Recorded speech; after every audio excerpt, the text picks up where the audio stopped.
Earth House. This is the first house SunRay built in his 20s. He's still a sculptural student. So it has some of his best early sculptural work in this house. The front door, carved with the chainsaw.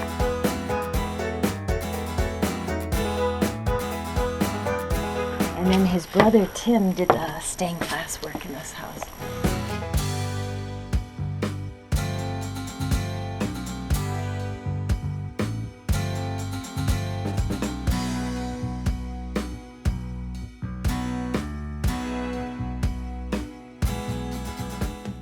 The whole house is built around this, yeah? Yeah, so it's like a Russian stove.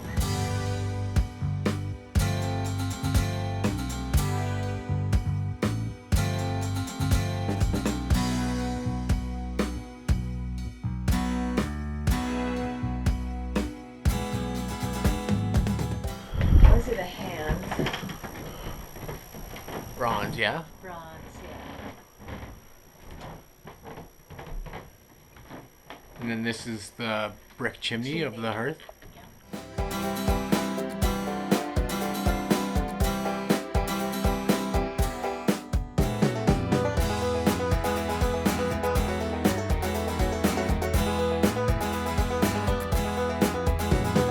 And then this is a repurposed diesel tank.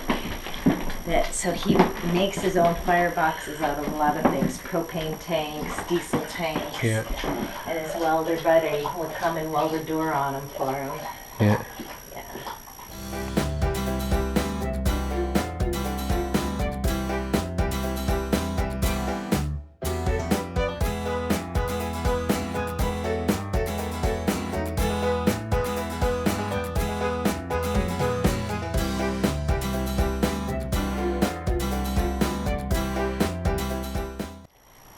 That was his first shop.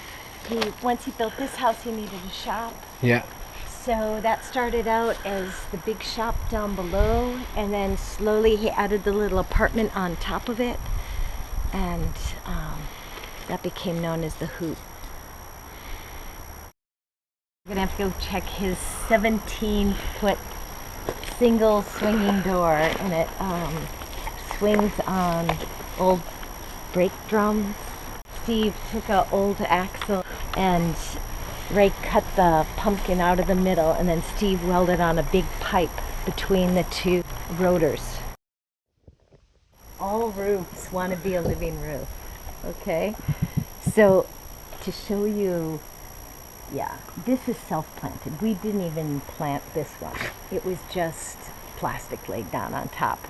The process has been improved a little just by going with the 45 mil EPDM pond liner these days.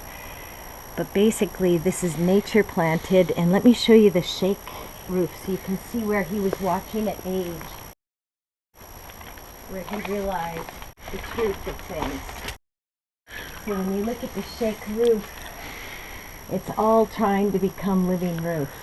Yeah. And where you see that patch right there, he recently pulled some cedars out of it. Yeah. And it was watching this roof age, this first roof he put down with cedar shakes, that he realized, oh, everything's trying to become a living roof. Quit fighting it, you know, and work with it.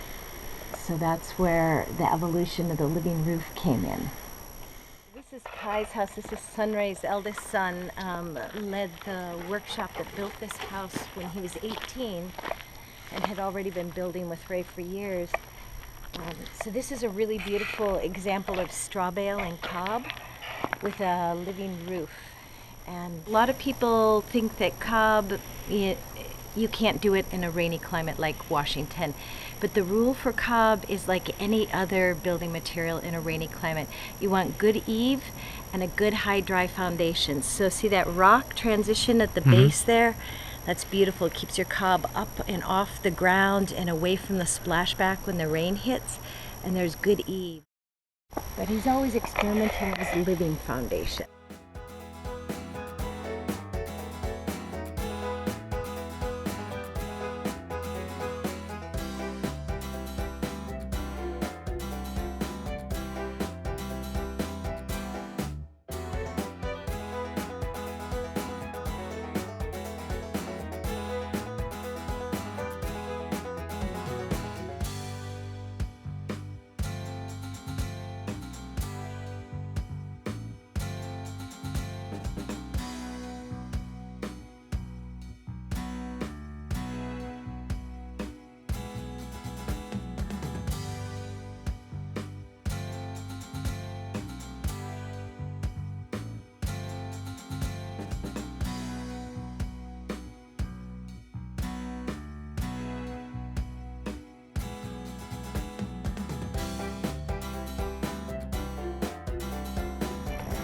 I just feel like he's possessed sometimes, you know, and the spirits that use his body all day long leave him at the end of the day, and all he is this Ready for bed.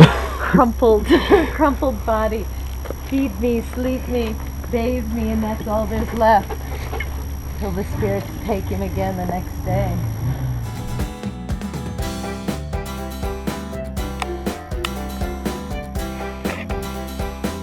Oh, it's a smorgasbord. The waterfall house. Because it's got a little waterfall in there, and one out back. And that waterfall has both the recycling pond in the front, and then it gets the bathtub up top, drains down the side and into the flower bed. And that's pure cob wall here with the sculpture in it. That's a little bathroom on the other side.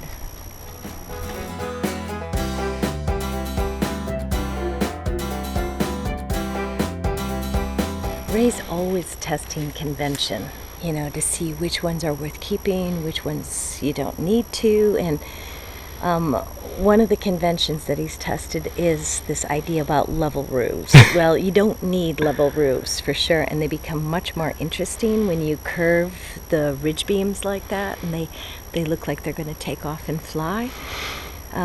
We have discovered, living in the garden house, that level floors are a real good idea.